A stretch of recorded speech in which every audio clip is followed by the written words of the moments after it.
ఇవ్వకుండా జైల్లో 53 రోజులు పెట్టారు.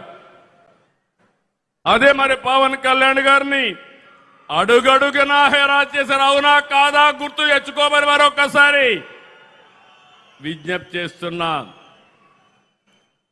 ఎన్నికల్లో విజయాన్ని చూసి మురిచిపోలేదు, రాష్ట్ర దుస్థితి చూసి కుంగిపోలేదు. నేను నాలుగోసారి ముఖ్యమంత్రి. హైదరాబాద్ ని అభివృద్ధి చేయడంలో, తెలుగు జాతిని ప్రపంచ పటంలో పెట్టడంలో ఆ రోజు పనిచేశాను. నాలుగోసారి ముఖ్యమంత్రి అయితే ఎంత లోతుకెళ్తే ఎక్కడ చూసినా ఆఘాతాలే, ఎక్కడా నిధులు లేవు, డిపార్ట్మెంట్స్ అన్ని విధ్వంసం అయిపోయినాయి, అధికార యంత్రాంగం నిర్వీర్యమైపోయింది. ఆ రోజు నేను ఒక నిర్ణయం చేసి 7 వైట్ పేపర్ల మీ ముందర పెట్టాను, అన్ని విషయాలు పెట్టాను. ఈ రోజు కూడా 2 ఏళ్ల సందర్భంగా మళ్లీ విజ్ఞప్తి చేస్తున్నా. మళ్లీ ఈ రోజు ఏమున్నామో అన్ని విషయాలు చెప్తాను. ఇక్కడ దాపరికం లేదు. ఒక ప్రజా ముఖ్యమంత్రిగా, ఈ ప్రజా ప్రభుత్వాన్ని నడిపించే వ్యక్తిగా మీకు అన్ని విషయాలు చెప్తారని ఆంధ్రప్రదేశ్ రాష్ట్రానికి ప్రజలందరికీ విజ్ఞప్తి చేస్తున్నా. మీరు ఆ రోజు తీసుకున్న విజ్ఞత, ఆ విజ్ఞతే డబుల్ ఇంజన్ సర్కార్ ఎన్డీఏ ప్రభుత్వానికి ఓటేసి రాష్ట్రాన్ని గెలిపించిన రాష్ట్ర ప్రజలకి మరొకసారి శిరస్సు వంచి మనస్సాక్షిగా నమస్కారాలు తెలియజేస్తున్నా. ఈ రాష్ట్రాన్ని మీరు కాపాడారు. దేశం దూసుకెళ్తా ఉంది. ఆంధ్రప్రదేశ్ రాష్ట్రం విధ్వంసానికి గురైంది. విజ్ఞత చూపించారు. రాజకీయ పార్టీలు సమైక్యంగా పనిచేశారు. ఆ ఫలితమే ఈరోజు ఈ రాష్ట్రాన్ని రక్షించుకోగలిగాం.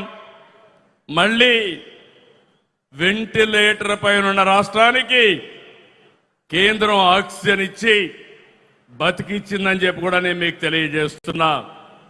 నేను ఒక విషయం చెప్పాలి. రాత్రికి రాత్రి అన్ని చేసేశాం, అన్ని సాధించేశాం అని నేను ఎప్పుడూ చెప్పడం లేదు.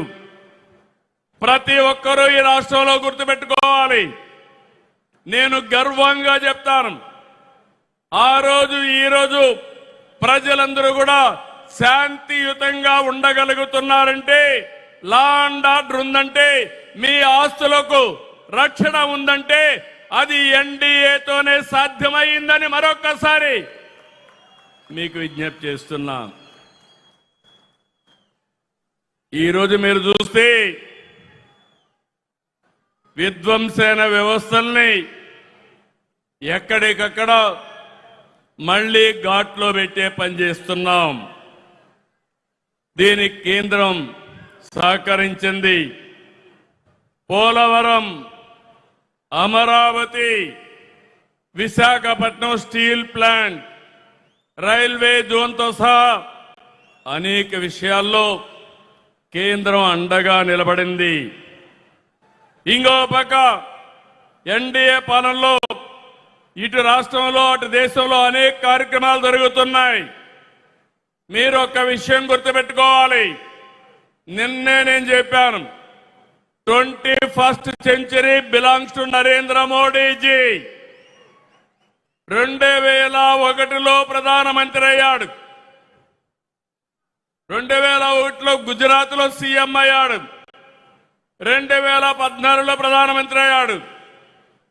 25 సంవత్సరాలుగా వరుసగా ఎన్నికల్లో గెలవడమే కాకుండా ఓటమి ఎరగని నాయకుడు నరేంద్ర మోడీ గారని చెప్పి నేను మీ అందరికీ విజ్ఞప్తి చేస్తున్నా. అందుకే నేను ఒక మాట చెప్పాను, ఈ 20 అటు గుజరాత్ లో గాని ఇటు ఢిల్లీలో గాని అనేక కార్యక్రమాలు చేయగలిగారు. 12 ఏళ్లు ఉన్నారు. 25 కోట్లకు పైగా ప్రజల్ని పేదరికం నుంచి విముక్తి కలిగించారు. 2014లో 91 కిలోమీటర్ల నేషనల్ హైవేలు ఉంటే ఈరోజు 1,46,000 కిలోమీటర్లు తీసుకొచ్చారు. ఆ రోజు 74 ఎయిర్పోర్ట్లు ఉంటే ఈరోజు 160కి పెంచారు. 11 కోట్ల మరుగుదొడ్లు కట్టారు. ఇంటింటికి కొళాయిలు ఇవ్వాలని 80% పూర్తి చేసే బాధ్యత తీసుకున్నారు. 160 వందే భారత రైళ్లు తెచ్చారు. 4 కోట్ల మంది పేదలకి ఇళ్ల నిర్మాణం చేశారు. ఇవన్నీ చిన్న విషయాలు కాదు. ఇటీవల మీరు చూశారు ఆపరేషన్ సింధూర్. కబద్దార్ ఎవరైనా మా జోలుకొస్తే ఏం చేస్తావో చేసి చూపించిన ఘనత నరేంద్ర మోడీ గారిది.